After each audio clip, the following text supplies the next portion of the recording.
Hi, welcome back to Celebrating Culture. We're here today in Pearland, Texas, and I'm with Nathan Harnagel, who's one of the most experienced vintage pilots in the country. Nathan, welcome to the show. Thank you very much. So tell us, what is it like and where's your passion come from to learn vintage flying? From the time I was a teenage student pilot, I was interested in air racing. 2012, I got the opportunity to become a rookie in the T6 racing class at the Reno National Championship Air Races and got Rookie of the Year that year. I had the slowest airplane out there, but it was a challenge that they saw. I mean, when you're significantly slower than everybody else, when you take off and join up and then trying to get down on the course and finish the course and get off together, you've got to be pretty good at using geometry and understanding how to use your lower performance airplane to keep up with the faster guys. And I think that's what impressed them. At 400 miles an hour and 50 feet, you're a split second away from the ground and you're a split second away from the other airplanes. So everybody's got to do things in a predictable way. If you're close to another guy, you have to trust him that he's going to do the way you were trained to fly. Because if he doesn't, then it's very, very dangerous. Accidents can happen and have happened if people do unpredictable things.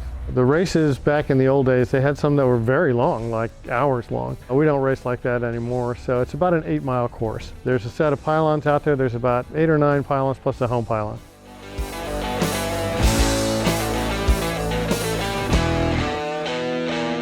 Do you have to worry about jet wash? You definitely do. They teach you that during ground school and you practice it a little bit out on the race course. In fact, on Trophy Sunday last year when I was in the jet provost, the jet in front of me caught the jet wash of the guy in front of him. The safe thing to do if you think you're going to lose control, obviously, is to pitch up off the course. And that's what he did. But he was safe and he landed safely.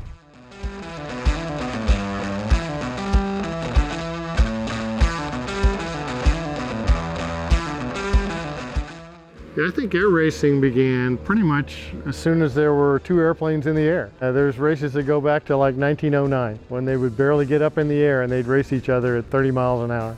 In the United States, they became huge in the 1920s and 1930s and actually became cutting-edge technology at that time. They were the fastest airplanes, even faster than the military planes. World War II intervened, the races stopped. They tried to restart them in 1946 and 47. Then there was another gap until 1964. And since 1964, every year, there's been races at Reno.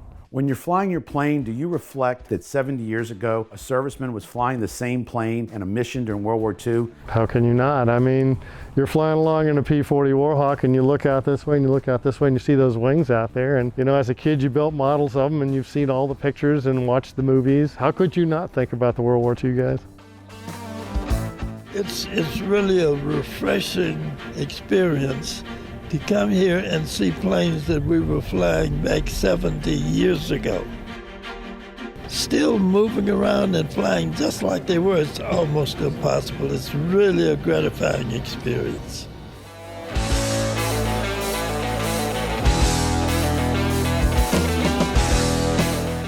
The P-51 Mustang, I think, is the dream airplane for most kids, and it was for me. I got to fly the P-51 Mustang with Lee Lauterbach, who's the highest time Mustang pilot in the world. What a thrill to have had the chance to do that. People do ask me about fear and racing, and I would say, well, yes. You have to realize when you're going that fast, that close to the ground and that close to other airplanes, that there is a potential for a disaster moments away. And you have to find a way to overcome that. I was in the military, I was in the Army. We did things like jump out of airplanes and use parachutes, and you have to overcome fear and those sorts of things. It's a very technical thing. I mean, you've got to be very precise on the controls, you've got to keep your wits about you, and you can't think about the fear. You've got to put that behind you. For me, I like races in the morning, because you get up, you go there, you check out the airplane, you go get the race done, you take the rest of the day off. I hate races in the afternoon because you have to sit around all morning and think about it. Aerobatics is when you take the airplane and you do maneuvers that aren't necessarily required to get from here to there. There's loops, there's rolls, there's airshow maneuvers like Cuban 8s, there's Immelman turns, there's split S's. There's a variety of different things that you can do with an airplane. To me, it's pure joy. I really enjoy doing aerobatics, and I enjoy introducing other people to aerobatics. And I can do it in such a way that my 80-year-old mother flew through an aileron roll with me in this airplane and enjoyed it. Doesn't have to be a violent thing. You see in Top Gun where they're pulling all these G's, you know, and it's really stressful. I can do a lovely wing over that'll get you upside down, and you're going to enjoy it, and you're going to feel no G's, and it's not going to make you sick.